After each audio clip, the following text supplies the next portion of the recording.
रोहित तेज चलकर हॉल से बाहर जाने लगा। रिया भी अपनी सीट से उठी और रोहित के पीछे जाने लगी।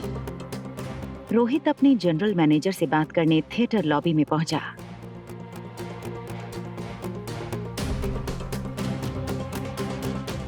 ये आर्यन क्या कर रहा है? ओह माय गॉड, डैड देख लेंगे तो गड़बड़ हो जाएगी।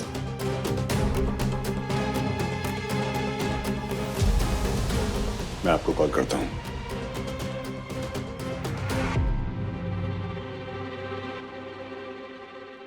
आर्यन, तुम यहाँ क्या कर रहे हो? मर गए। अब क्या होगा? मैंने तुमसे कहा था ना अंदर बैठे रहने को, तो बाहर क्यों आए? और मास्क कहाँ है तुम्हारा? ग्लव्स भी निकाल दिए। आर्यन, तुम आज सुबह से ना बहुत शैतानियां कर चुके हो। अब बस चलो अंदर। मामा कहाँ रह गई? ओह नो, अब क्या होगा?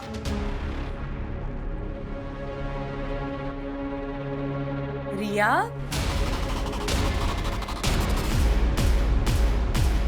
यहाँ क्या कर रही हो? और ये मास्क और ग्लव्स कहाँ से आ गए? पहले तो नहीं थे।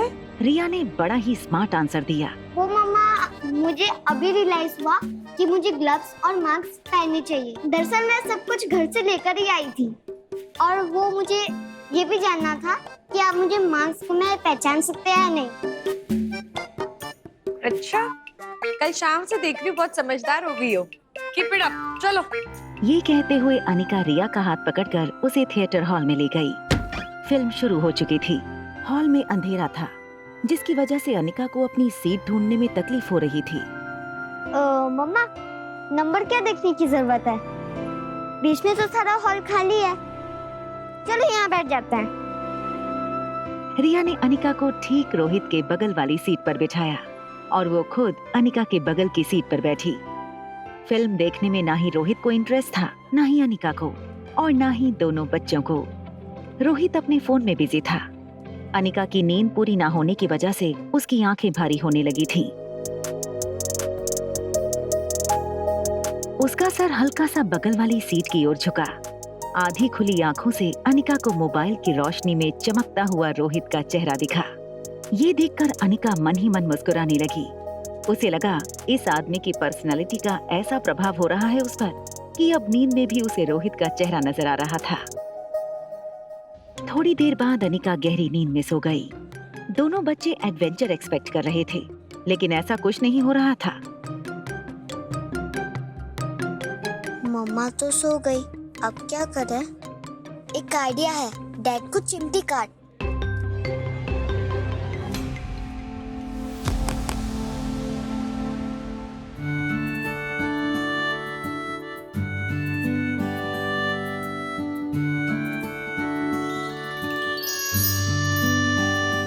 तेरी आँखों का गुस्सा भी कातिल है, मैंने दे दिया तुझको मेरा दिल है। ओ मेरे रांझना, कैसा जादू किया दिल मेरा तूने, ओ कैसे लिया। ओ आप यहाँ? रांझना, कैसा जादू किया। मैंने आपको वार्न किया था ना कि मुझसे मेरे बेटे से दूर रहिए। क्यों हमारे पीछे पड़ी हैं आप? आपको समझ में नहीं आता है क्या? समझ आपको नहीं आ रहा है मिस्टर मारवा? और आप अपने आप को समझते क्या हैं? हाँ, माना कि आप हैंडसम हैं, सक्सेसफुल हैं, लड़कियां आपके आगे पीछे घूमती होगी, लेकिन इसका मतलब ये नहीं है कि मैं आपके पीछे घूम रही हूँ। मैं यहाँ अपनी बेटी के साथ मूवी देखने आई हूँ। रोहित को रिया की शक्ल तो नहीं दिखाई दे रही थी, मगर उसे इतना जरूर दिख रहा था कि अनिका की बगल वाली सीट पर एक बच्चा बैठा है।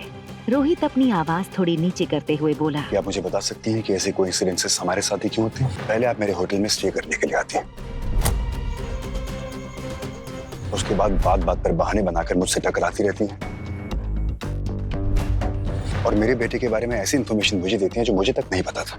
आपके बेटे की ट्यूशन टीचर ना आपके बेटे को मेंटल टॉर्चर दे रही है। आज मैं यहाँ अपने बेटे के साथ मूवी देखने आता हूँ तो उसी शो में आप मेरे बगल वाली सीट पर आकर बैठ जाती हैं। इसका क्या मतलब निकालूं मैं? अनिका रोहित को कोई जवाब नहीं दे पा रही थी, क्योंकि इन सारी चीजों का उसके पास कोई जवाब ही नहीं था। वो खुद ये सोचकर हैरान थी कि ये सब उसके साथ क्यों हो रहा था। एक चीज अनिका और रोहित दोनों नहीं जानते थे कि वो उनके बच्चे थे जो उन्हें बार बार ऐसी सिचुएशन में खड़ा कर रहे थे। रोहित थोड़ी देर फिल्म की स्क्रीन की ओर देखने लगा। अनिका भी स्क्रीन की ओर देखने लगी। दोनों की नजरें तो स्क्रीन पर थीं, मगर मन ही मन दोनों अपने साथ हो रहे कोइंसिडेंसेस के बारे में सोच रहे थे। तभी अचानक फिल्म में हीरो हीरोइन का एक रोमांटिक सीन शुरू हो गया। अनिका और रोहित के लिए ये देखना थोड़ा ऑकवर्ड हो गया। मैं जहाँ भी जाता हूँ इत्तेफाक से तुम मुझे मिल ही जाती हो। पीछा करती हो क्या मेरा? और अगर यही सवाल मैं तुमसे पूछूं तो do we have a connection? शायद हाँ। थोड़ी देर बाद रोहित ने चुप्पी तोड़ते हुए अनिका से कहा, Look, I don't want to be rude to you, but मैं चाहता हूँ कि आप अपना रूम छोड़कर किसी और रूम में चली जाएं। And don't worry, everything will be on us. Excuse me mister Marwah, आपको क्या लगता है पैसे आपके पास ही है क्या? मैंने अपने कमरे के लिए ना आपके होटल वालों को एडवांस पेमेंट की थी। आप मुझे इस तरह रूम से नहीं निकाल सकते। I will sue you. What? You'll sue me? आप समझती क्या अपने आप को? अरे भाई, मियाँ बीवी के झगड़े घर पर ही निपटाया करो। यहाँ आकर हमें क्यों डिस्टर्ब कर रहे हो? I'm sorry sir, आप अपनी फिल्म एंजॉय कीजिए। Sorry. इतनी खूबसूरत जोड़ी है तुम्हारी, फिर झगड़ते क्यों हो? पता नहीं आज की जनरेशन को क्या हो गया है। रोहित ने उस आदमी की मिसअंडरस्टैंडिंग को दूर करना जरूरी नहीं समझा और आर्यन का हाथ पकड़कर वहां से निकला। आर्यन ठीक रोहित के पीछे छुप गया ताकि निकलते वक्त अनिका उसे देख ना सके। जो कुछ भी हुआ उससे अनिका को गुस्सा तो बहुत आ रहा था, मगर कहीं ना कहीं उसे पता था कि रोहित एक अच्छा इंसान था। बस उसे अनिका को लेकर कोई मिसअंडरस्टैंडिंग हुई थी।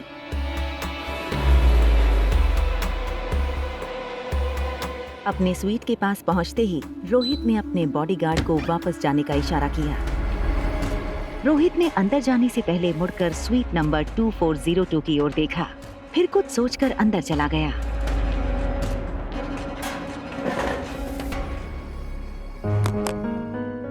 मुझे उस औरत के इरादे ठीक नहीं लगते। कुछ भी करके मुझे आर्यन को अनिका से दूर रखना होगा। अनिका लिफ्ट से बाहर आई। रिया आसपास देखने लगी कि कहीं रोहित या सनी उसे देख न ले। जैसे ही स्वीट रूम का दरवाजा खुला, रिया तुरंत अंदर भाग गई। अनिका के लिए रिया की ऐसी शरारतें रोज की बात थी। अंदर जाते ही अनिका को उसकी सेक्रेटरी राजलक्ष्मी का फोन आया। राजलक्ष्मी का फोन उठाते ही राजलक्ष्मी ने कहा, मैडम मैं आपकी सेक्रेटरी हूँ, कम से कम मुझे तो ये जानने का हक है ना कि आज आप ऑपरेशन करने वाली है मनाली के लाइफ केयर हॉस्पिटल में। Rajlakshmi, I am so sorry, मैं तुम्हें इन्फॉर्म करना भूल गई। It's okay ma'am. उनके हॉस्पिटल से मेल आया था, पूछ रहे थे कि आप कब तक आओगी एटसेट्रा एटसेट्रा। और डॉक्टर अग्रवाल आपका नंबर मांग रहे थे, दे दूं? नहीं, नंबर मत देना मेरा। तुम उनसे कह दो कि मैं टाइम पे पहुंच जाऊंगी, वो टेंशन ना ले। लेकिन देखो कुछ भी हो जाए नंबर मत देना।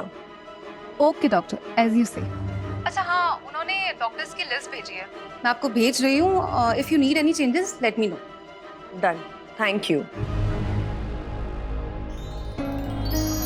तेरी आँखों का गुस्सा भी कातिल है, मैंने दे दिया तुझको मेरा दिल है। ओ मेरे रांझना कैसा जादू किया।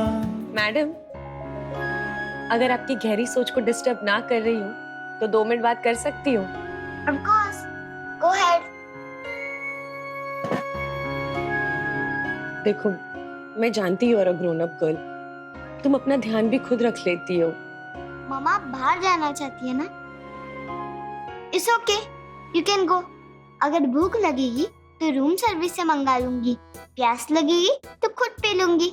इतनी बड़ी हो गई हूँ तो आप मेरी बिना चिंता किए जा सकते हैं। अनिका रिया की समझदारी देखकर बहुत प्राउड फील करती थी। उसने रिया से कहा, आज मम्मी ना अपनी बुआ का ऑपरेशन करने जा रही है। Wish me luck and please pray for aunty. Mama, aunty को ना कुछ नहीं होने वाला। You know why? क्योंकि उनकी ट्रीटमेंट वर्ल्ड की बेस्ट डॉक्टर करने वाली है, एंड दैट इज माय मामा।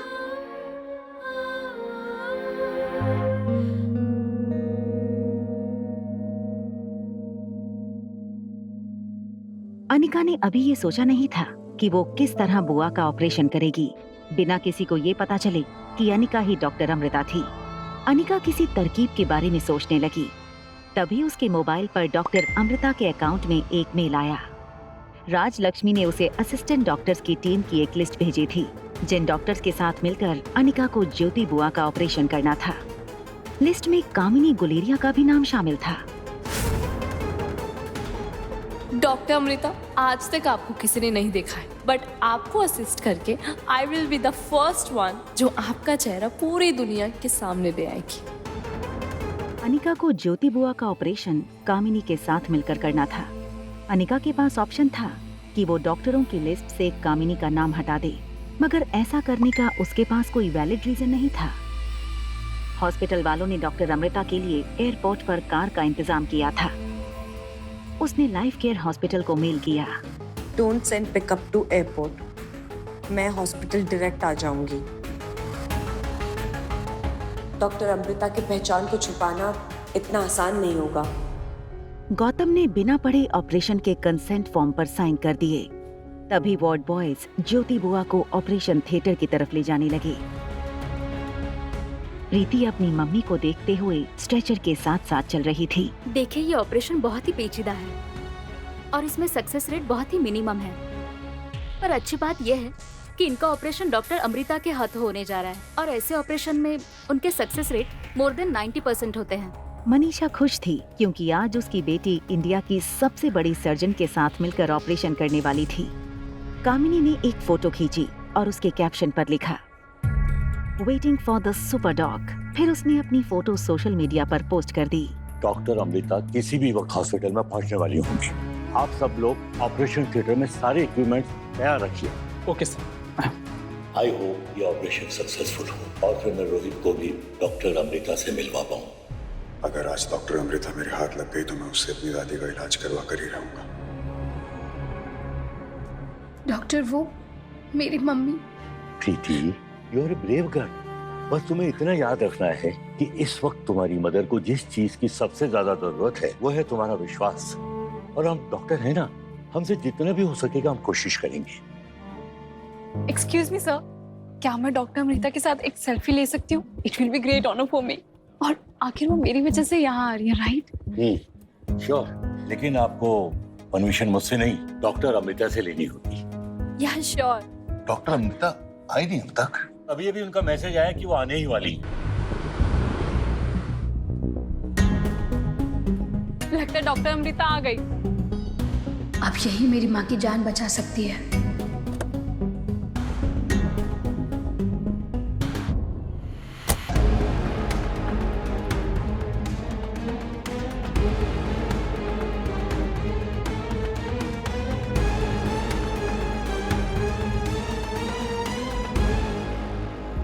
रिया काफी देर से मेन डोर के बाहर देख रही थी।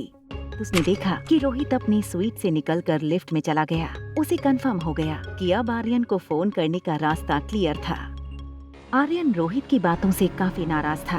वो तुम्हारी मॉम नहीं आर्यन, इनफैक्ट तुम्हारी कोई मॉम नहीं है। हेलो ब्रदर, डैड अभी अभी बाहर निकले हैं। कुछ देर के लिए हमारा रास्ता क्लियर है। We can meet. तुम एक काम करो, पहले तुम टेरेस पे पहुंचो, उसके बाद मैं भी पहुंचती हूँ। लेकिन हाँ, हम एक साथ किसी को भी नहीं दिख सकते, चाहे कुछ भी हो जाए। मिलते हैं सेम प्लेस पे। ओके। आ गई अपना फेक कंसर्न दिखाने। प्रीति अनिका से बहुत नाराज थी क्योंकि अनिका प्रीति और ज्योति बुआ को अपने हाल पर छोड़कर चली गई थी। इस वक्त प्रीति को समझाने का ना तो अनिका के पास टाइम था और ना ही मौका। Hello doctor. हेलो। ऑपरेशन कितनी देर में शुरू होने वाला है? तुम्हें कैसे पता चला या ज्योति को ऑपरेशन है? वो डॉक्टर अमृता से मैंने रिक्वेस्ट की थी आने के लिए। लेकिन कामिनी तो कह रही है कि इसने डॉक्टर अमृता को बुलाया है। ऑफ कोर्स मैंने ही बुलाया। ये सर, ये अनपढ़ गवार कैसे बुला सकते हैं डॉक्टर अमृता को? इसे पूछिए जरा, ये जानती भी है वो कितनी बड़ी डॉक्टर है। बेंगलुरु, मुंबई, कोलकाता, हर जगह मेडिकल कॉलेज में उनकी केस स्टडी सिखाई जाती है। उनकी 1 घंटे की कीमत लाखों रुपए है। 90% से ज्यादा सक्सेस रेट। सबको वेट करना पड़ता है उनकी अपॉइंटमेंट के लिए, और तुम्हारे कहने से आएगी वो डॉक्टर अमृता ऑपरेशन करने के लिए? इम्पॉसिबल।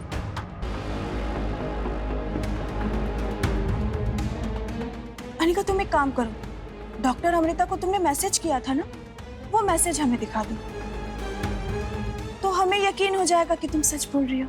अनिका इस वक्त किसी बात का जवाब नहीं देना चाहती थी।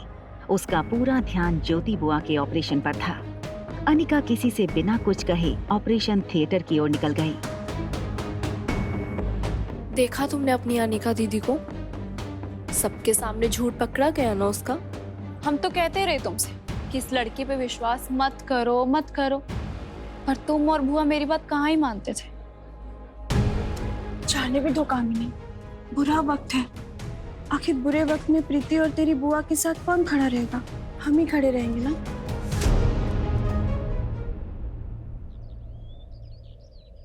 हाय, आर यू श्योर ना कि तुम ही मेरी बहन हो? आई एम वेरी श्योर तुम ही मेरे जुड़वा भाई हो जो मम्मी से गुम हो गए थे। क्या मम्मा इज सो केयरलेस जो उन्होंने मुझे घुमा दिया? No, mama is not careless. हो सकता है कि तुम्हें गुंडों ने छीन लिया हो या तुम्हें डैड ने छीन लिया हो। No, dad is not a thief. कुछ देर एक दूसरे की तरफ उंगली ऊंची रखने के बाद दोनों बच्चों ने सीज फायर का ऐलान करते हुए अपनी अपनी उंगलियां नीचे कर ली। आर यू श्योर ना कि हम ही भाई बहन हैं? अगर हम भाई बहन नहीं हैं, तो फिर हमारी शक्ल एक दूसरे से कैसे मिलती है? तुम्हारे आँख मम्मा जैसी और मेरी ना डैड जैसी, और तुम्हारी हरकतें मम्मा जैसी और मेरी कुछ कुछ डैड जैसी। तुम्हारे डैड मेरे ही डैड और मेरी मम्मा तुम्हारी मम्मा। कोई तो मस्ती है जो हमें सॉल्व करनी है, बट कैसे वो तो मुझे नहीं पता, लेकिन बस इतना पता है कि जिस गॉड ने हमें मिलवाया है वही गॉड इस मिस्ट्री को सॉल्व करेंगे। इसका मतलब मुझे मॉम से मिलने के लिए गॉड से बात करनी होगी। No, I will help you. हम ऐसे करते हैं कि तुम एक दिन के लिए मेरी मम्मा के साथ रुको और मैं एक दिन फिर से तुम्हारे डैड के साथ रुकती हूँ। Okay, high five. अनिका जानती थी कि अगर नर्स स्टेशन जाकर उसने ऑपरेशन गाउन और मास्क पहन लिया तो कोई उसे पहचान नहीं पाएगा, लेकिन उसे इस बात का डर था कि अगर किसी ने उसे देख लिया तो ये राज सबके सामने खुल जाएगा कि अनिका ही डॉक्टर अमृता है। इसलिए ये काम उसे सबसे छुपा कर करना था, स्पेशली कामिनी से। अनिका तुरंत नर्स स्टेशन के अंदर गई। उसने देखा कि चेंजिंग रूम में कोई नहीं है।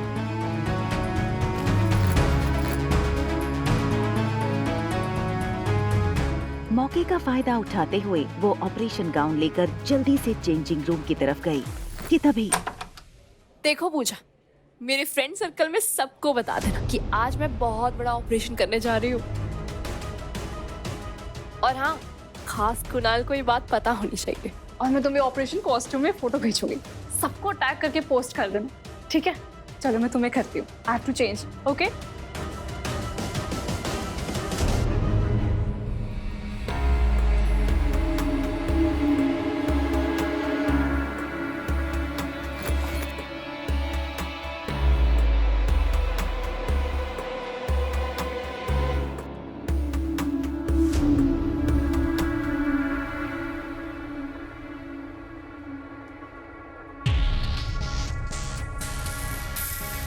ऑपरेशन गाउन पहनने के बाद कामिनी ने अपनी सेल्फी खींची और अपनी फ्रेंड पूजा को सेंड कर दिया। जैसे ही कामिनी नर्स स्टेशन से बाहर गई, अनिका तुरंत चेंजिंग रूम के अंदर चली गई। उसने ऑपरेशन गाउन पहनना शुरू कर दिया और अपने बालों को बांधकर अनिका ने ऑपरेशन कैप पहन ली। अनिका का पूरा शरीर ऑपरेशन गाउन में ढक गया था। फिर उसने चेहरे पर ऑपरेशन मास्क लगा लिया। मास्क की वजह से उसका चेहरा पूरी तरह से ढक चुका था। वो जैसे ही नर्स स्टेशन से बाहर निकली, उसने देखा कि ऑपरेशन थिएटर के बाहर डॉक्टर अग्रवाल और प्रीति खड़े थे। किसी की नजर में आए बिना जल्दी से ऑपरेशन थिएटर के अंदर चली जाती हूँ।